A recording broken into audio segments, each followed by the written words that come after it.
In the very beginning, there was nothing, just an empty void. Then came chaos, the first of all of the primordial deities to appear in the Greek cosmos. Every god and goddess that features in Greek mythology has somewhat descended from chaos, and today we'll be taking a look at what many consider to be her first child, Nyx, the goddess of night.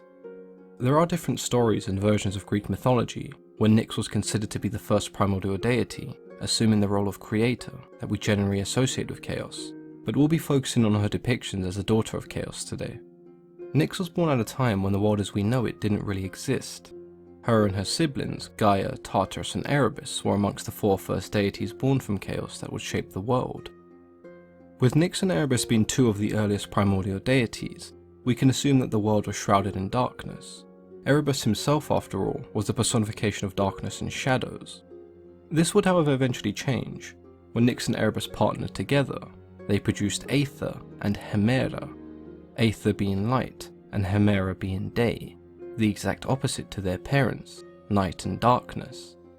Depictions of Nyx, like many of the other primordial deities, can vary drastically, as many of them were thought to represent abstract or specific concepts.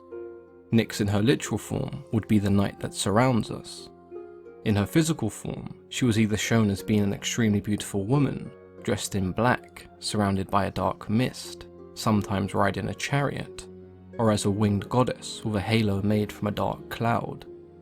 Nyx, being one of the oldest deities in Greek mythology, meant that she had numerous children, including Thanatos, the god of death, Hypnos, the god of sleep, Moros, the god of doom, Eris, the goddess of strife, Nemesis, the goddess of divine retribution, the Keres, bringers of violent death, the Honoroi, the bringers of dreams, and in some cases she was even mother to the Morai, the three goddesses of fate.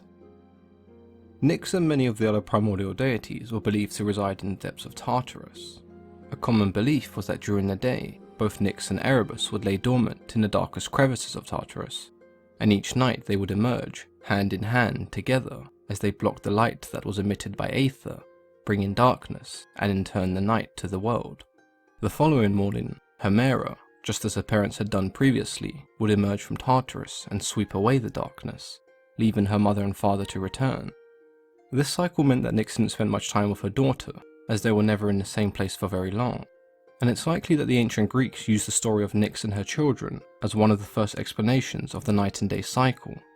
This story did of course change when Eos became the goddess of dawn, and the roles of Aether and Hemera would be replaced by Helios and Apollo.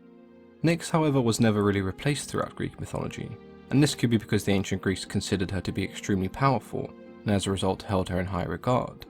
Regardless of how she was viewed, Nyx still doesn't really feature in many stories. There are those that believe when Cronus castrated his father, he did so in the cover of night, and thus he was protected by the goddess. But perhaps one of the most famous stories featuring Nyx involves one of her children. Hypnos was asked by Hera to place Zeus into a deep slumber so she could plot against him. Hypnos attempted to do as Hera asked, but he wasn't powerful enough to keep Zeus asleep for very long, and when Zeus awoke, he pursued Hypnos relentlessly.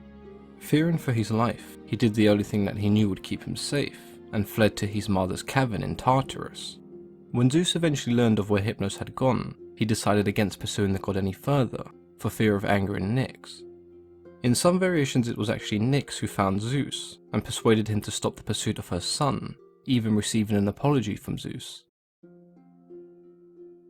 Nyx is a goddess that many saw as a facilitator to some of our darkest desires and even most horrendous actions, be it two lovers sneaking out to see each other under the cover of dusk, or a murder being committed in the shadows of night. Many also saw Nyx as a protector. Fugitives often looked and prayed towards Nyx, hoping she would grant them safe passage in the night. She was a goddess extremely feared, even by Zeus, which is something that definitely doesn't happen too often in Greek mythology, and I feel it raises an interesting point of discussion.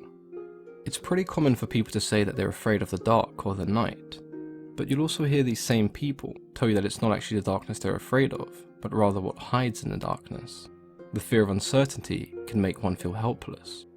The gods and goddesses may not have actually been scared of Nyx, but rather the darkness she brings and what is concealed behind it. Whether you believe that Nyx was the very first primordial deity, or at least one of the earliest, there's no denying that she was an extremely influential and powerful figure. she was responsible for the very first notion of the night and day cycle, and along with essentially creating the light and the day, she gave birth to many children who performed vital and influential roles. What I personally find most interesting about Nyx is that she's a goddess that many people are familiar with, but she's never really given a defining set of characteristics. We know that she was widely respected and feared, but we don't know much else. She's a goddess that you can interpret the way you'd like to. You can choose to see her as the literal night that surrounds us, or a powerful woman shrouded in darkness, bringing the night wherever she goes.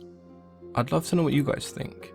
Nyx is a goddess that I've been requested to do a video about for a very long time, so how do you feel about her now? Is she a goddess that you would have liked to have seen mentioned more, or does the element of mystery and uncertainty surrounding Nyx add to her character? Let me know in the comments below. As always, I've been your host, Mythology and Fiction Explained.